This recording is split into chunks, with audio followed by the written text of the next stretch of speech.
Kining atong gibasa karon nga ebanghelyo mao ni ang murag popariha sa gisuwat sad ni San Mateo chapter 5, ang kanang atong gitawag og 8 Beatitudes. Gisuwat ni San Lucas sa iyang ebanghelyo pero in a very concise. Wa gyud mahisguti ang 8 pero iya sang gi-contrast.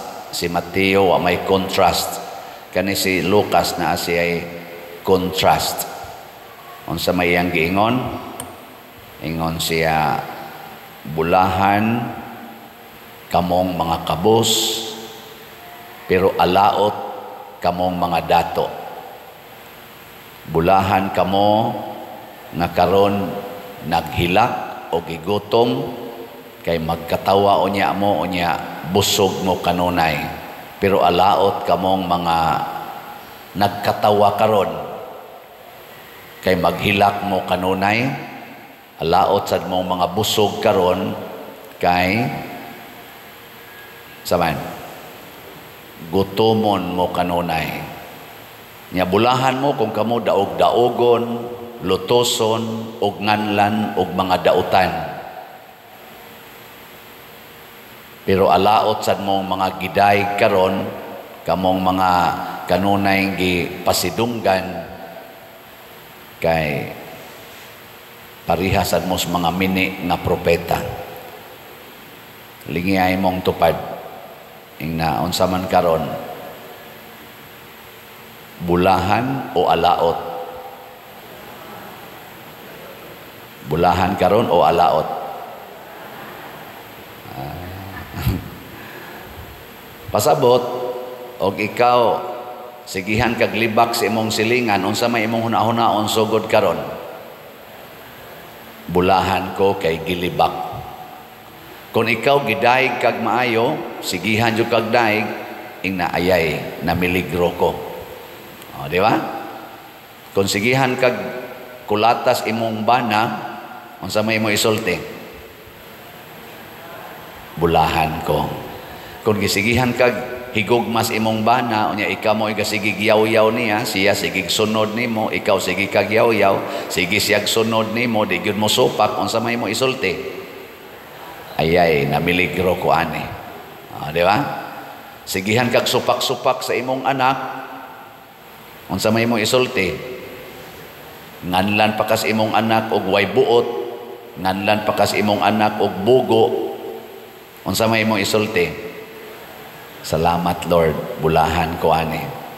Unya kon magsigig daig imong anak nimo, nyap sige kag pangasaba niya, usa lang nimo kasultib, usa lang nimo kapasiplat, sunod dayon imong anak nga namurag nagkurog-kurog, unsa may imong isulti? Namiligro ko ani. Di ba? Kung daghan kay kag pagkaon, sige lang mong yabos basura, kay di yun mahurot ang inyong gikaon, kay sobra kaayo, lami pag yun kaistanan. Unsa may mong isulti? Miligro ko ani. Gutomo na kaon ay pirmi. Pero wa kay hapit gikaon, inom lang kag tubig init, butangag asin, mao na lay imong pamahaw, paniod to, nya kaog gamayng tinughong ini ka gabi unsa may mong isulti? Bulahan ko ani. Di ba? Saban? Muuyon mo ana. Ang nganaong ay. Ako sad, kung daghan kayong mamalit og slat, unsa may akong isulti? Bulahan sila nga namalit og slat. Di ba? Unyag wa gyud mo palit og slat, namiligro sila. Namiligro kay daw kay kwarta, di ba? Ana ora na ako kay ako may inyong pare. Muna si San Pablo diri sa atong unang pagbasa niingon siya, kung ako pa ninyo, unsay estados imong kinabuhi karon, ayaw na lang kaayo nag-usba. Kung wa ka maminyo, ay pagsigig pangitag bana or asawa. Pero mangita sa kagyugban na og asawa, wa man ka makasa. Nya kamusang na mga asawa, na mga bana, ay nalang sad mo paghuna-huna nga mahimo mong ulitaw og dalaga, puy na lang sad na. Ingon siya. Kamusang na ay wa pa kayo gipamalit, ay nalang kay mo pamalit og mga butang. Kay mo abot ang panahon matud pa niya og hapit na nakadtong na ay gipalit. Mura ra sa guway pinalit, kadtong nagkatawa, mura ra sa guwa magkatawa, kadtong naghilak, mura guwa maghilak, kadtong minyo, mura ra sa dili minyo, kadtong naay balay, mura ra sa dili tag-iyas ilang balay. Og kanus am ni mahitabo, matud pa ni San Pablo, ningon siya, kay kining kalibutan na karon hapit na matapos. Giling niya imong tupad. Ing na matapos ra ng imong kalibutan. Ing na ba? Ing na hapit na ka. Hapit na. Nganong hapit man? Tanawa ra guning ato mga edad. Ako, musay 61 nako karong kuan. November 24 kung makaabot pa. Ang akong gipangmisahan karon kasagaran naagyos mga edad 50, 40, ngari 60. Nya ako 60 naman ko. Unsa man ni dugay pa ni o hapit na? Dugay. Ang akong gipangmisahan ba nga mga nangamatay naa sa 40, 50 na agi da kadaghanan o kaning 60 nga mga kanabang mga brakita bas edad. Tagsara kayo na mga 90 kay nahurot naman sa tong 90 no. Onya, unsa man ni hapit na o dugay pa? Kamuno ay gyud ilad-ilara inyong kaugalingon. Layo na kay ng 20 ka tuig ani oy. Kanirong nagwali. Kanang 20 ka tuig gikan karon. Layo ra kay na. Doon na nay mahitabo ani. Onya, dugay day ng 20 ka tuig. Ako ni 20 na ko katuig sa pagkapari atong June 22, 2020 karong tuiga. Paminaw nako gikas pagka-ordain nako hangtod karon ni 20 ko katuig, murag kagahapon ra ba? Bako pa matang giordinahan ato brad no? Abot mi sa akong mga classmate ba sa bitaw. 20 naman dita katuig. Mura magwap atay agi, mura mag kanang bag-o pa lang kayo. Nya karon kamo diha ubay-ubay naman ninyo ang mga tiwasonon sa gnaong. Butangan mo 20 ka tuig ikan karon, nagtuo day mo makasimba pa mo. Ubay-ubay na. Sos kana mga naong ninyo. Ubay-ubay na ninyo ang hapit na oy.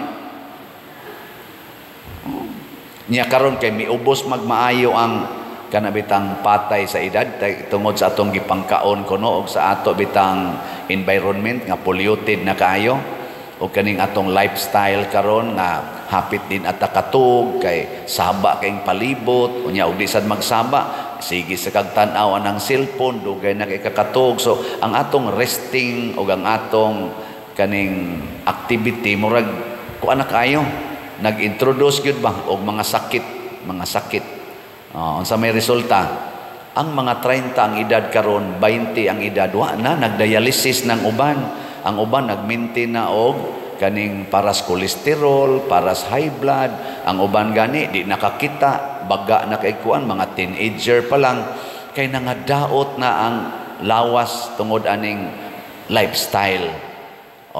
Di masamot na gyud nga duol na kayo.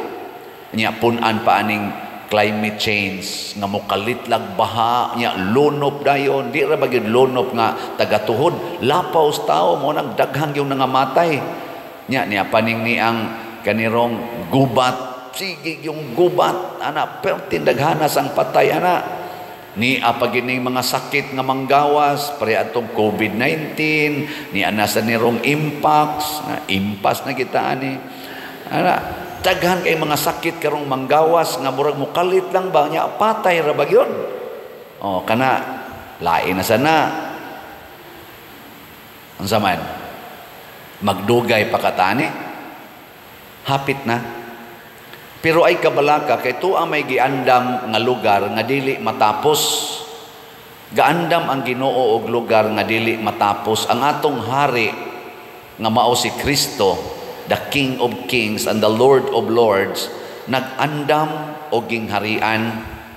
Kita iyatang gitawag og anak nga babay, the bride of this King. Ang atong bridegroom mao si Kristo. Kita nga sakop sa simbahan, kita ang gitawag og asawa ni Kristo. Nya matud pa sa atong tubag sa Salmo, pamati kanako anak kong babay, tan-awa og ipaabong ang imong dunggan. Nya unsa man dayon first stanza, pamati o anak kong babay og tan-awa, ipaabong ang imong dunggan, hikalinti ang imong lungsod ug ang balay sa imong amahan, sa ingon gitinguha sa hari ang imong katahom, kay siya man ang imong Ginoo og kinahanglan simbahon mo siya. Mao na ang atong hari mao si Kristo na ibog kay nato, ug mao nang iyatang gitagaan ining mga sakramento sa simbahan, kay mao nay makapalimpyo nato. Nagkinahanglan ba na siya og taas na kinabuhi? Wa na. Nagkinahanglan ba ning ato mga sakramento og dato gyud kay ka, daghan gyud kag kwarta, mamalit gyud kag maayo? Wa. Kana lang na ang pagpabunyag. Wa naman na magkinahanglan og mag-ihaw pag gyud kag baboy, mag-asal pag gyud ka diha. Pabunyag lang, hatag lag love offering, wa na, human na. Kanang kasal, wa magkinahanglan oy nga magsigi pag yun mo dihag. Say tawagan na, prino-prino, post-op, ang sana oman, post-nop, prino-prosnop, ana, siging tuyok-tuyok ana mga bato, kana mga gruto-gruto, atos mga kahoy, higda-higda ana mga bermuda, ana, langay-langay hantod magutma na lang ta. Lipay kay ko gahapon katong gikasal nato tulo ka buok sa Chardel dire. Pag-abot dito sa reception, wa dangatig 5 minutos kaon dayon. Toy saktong reception. Dili ba kana bang abuta dito sige na taghingoy. Ay, hain naman to sila. Tapa dito. Inig abot pag yun, hala, linya o sa, kay mag-entourage na sad, ikaw mag-entourage, magsayaw o sa, taod-taod, anang naangkuan ka ng, sa titawagan ng mga envelope na sudla na to, disgrasya patawa, patay kaon, taod pag yun ka dito. Agahapon, kaon nagmayo, kaon. Ako lagi ni isulti ha, kay si Cap Richard, birthday man sa niya agahapon. Kaon, sige kaon. Pagkabusog na gistanan, ingon din, sige, saan na itawagan na kanang sayaw-sayaw na ta, niya taod o kanang kuan. Sige kag taod dito, nanugab na ka. Nindot kayo kuan. Lagsi kayo. Aral mo na sa pag-arrange God. Ang ako lang ba, hapit na ta matapos, ayaw na pagsigig pangambisyon.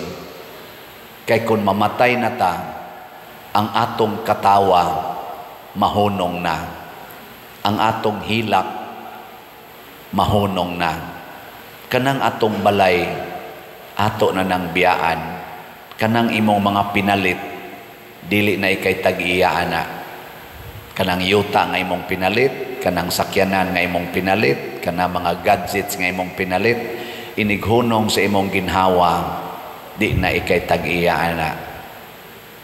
Kanang imong bana nga imong giminyuan, inighunong sa ginhawa ana, din ana nimo bana, ang amang sagmudog kanya dito sa lugnanan.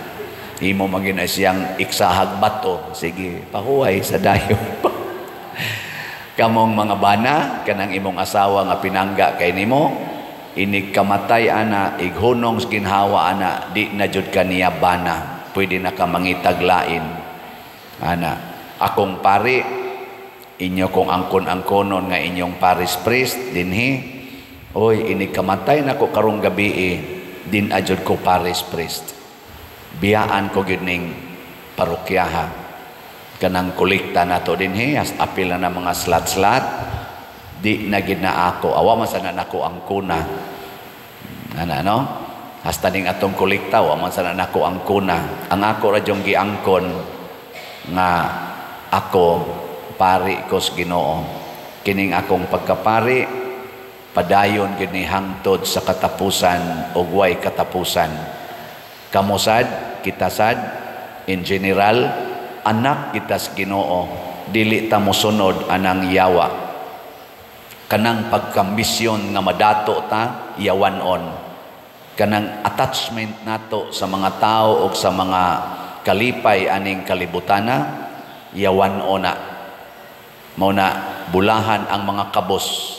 Kaya ang kabos nag-practice na og letting go. Letting go. Detachment.